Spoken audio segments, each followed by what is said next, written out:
Hi everyone, so today we are going to be making this block and we're going to be using our scraps.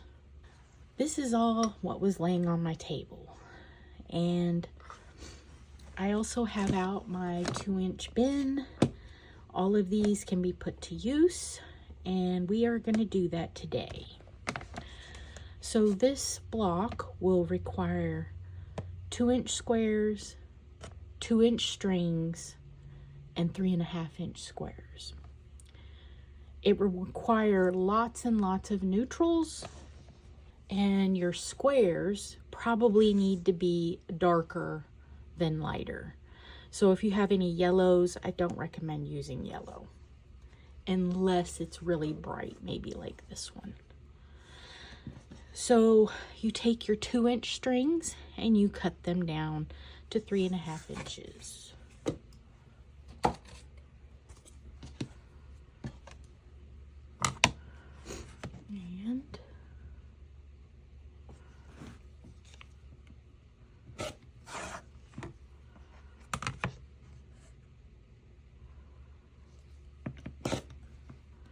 And for variety, you are going to need a lot of pieces, and that's okay.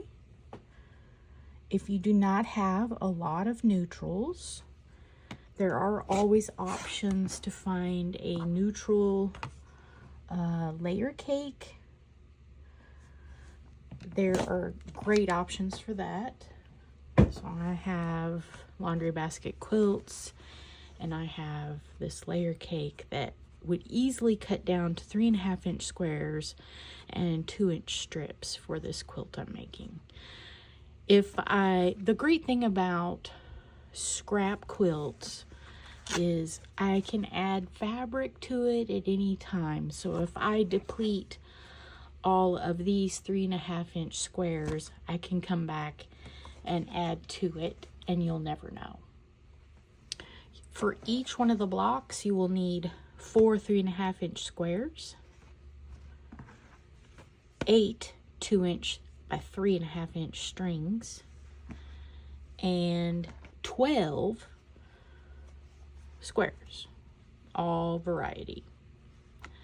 And then what you're going to do is you're going to take and you are going to, and I suppose you could also use what we're going to cover corner on our 2-inch strips. You could use another square there, so you could do that.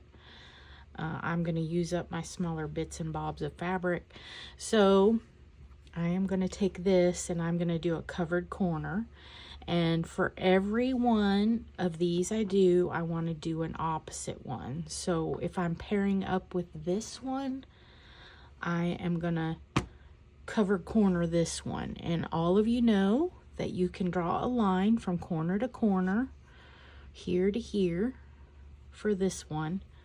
And so if you have Doug Lico's simple folded corner ruler, you can skip that step. And I'm just gonna cut, and then when I sew this, it will be the mate, the opposite of this. So let me do that. All right, you can do a bunch of these all at once. This one I have, it is pressed this way. So I'm gonna press the other one the opposite way, and that way they will nest better. And I'm gonna join this together, matching all of my raw edges, and I'm gonna sew down the middle of this to make it look like a fat flying geese. When you press this block, you're gonna press your center seam up, just like that. You will make 4 of these. Here's another one I've made. I will have to carry this to the iron, but here it is. So I need to make 2 more of these, and then when you lay out your quilt block, you'll use these 4 in the corners. Oh, and I forgot one thing. let's make a 4 patch for the center. So I'm grabbing some fabric. We're gonna put all different stuff in here. I'm gonna go ahead and use a yellow. And I'm gonna make a 4 patch, okay? Easy. This block is easy.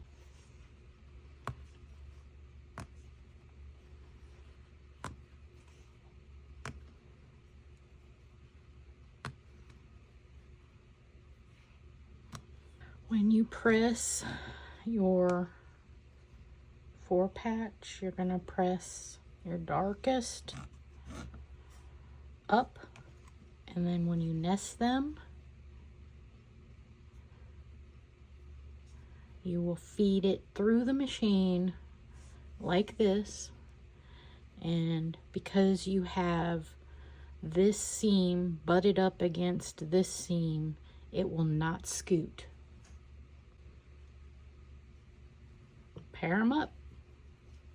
All right, pressing the 4 patch, you're gonna spin the 4 patch by pulling apart the stitches in the center. And I'm just finger pressing this.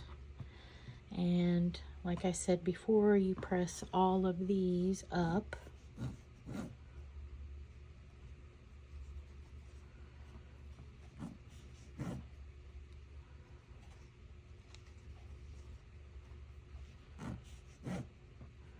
And now we're ready to lay out. This is going to be my center. And then these are going to surround it.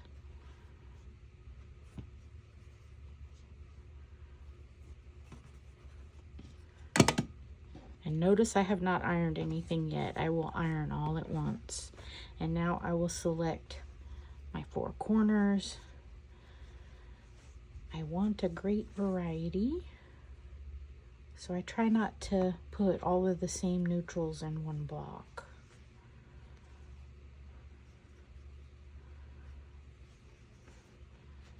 Can these be darker? Yes, that one's a darker one. And now I will sew this like a 9 patch, and that will be our block. Okay, here I have sewn the strips together.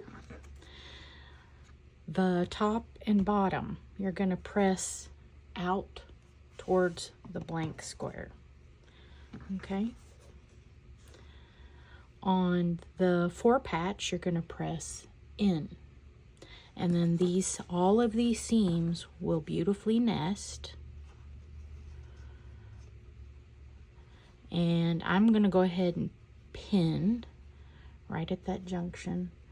But because of how the mechanics of this is, I wouldn't necessarily have to pin.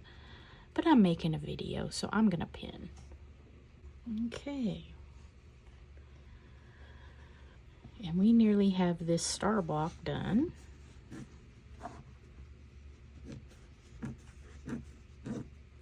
And now I will join this edge. So I have pressed it, not with an iron, just finger pressed it. Yeah, we've got a bulky seam right there. Technically, I could spin my seams on this, and let's see if I do that.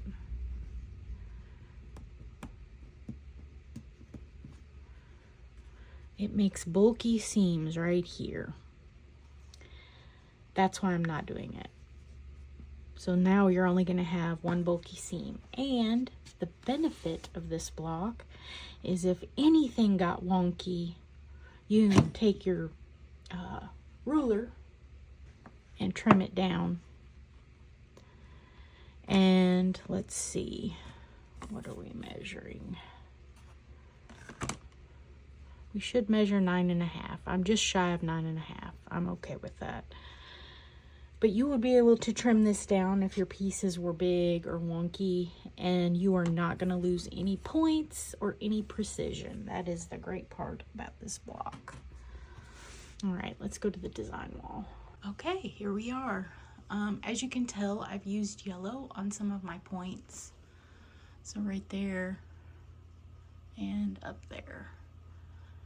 And those colors do not read well with the neutrals that I've paired it with. Oh, there's one right there too. So if you're going to use yellow, I recommend you use it on the floor patch itself. And like I said, I'm going to figure out a sashing to go in between these.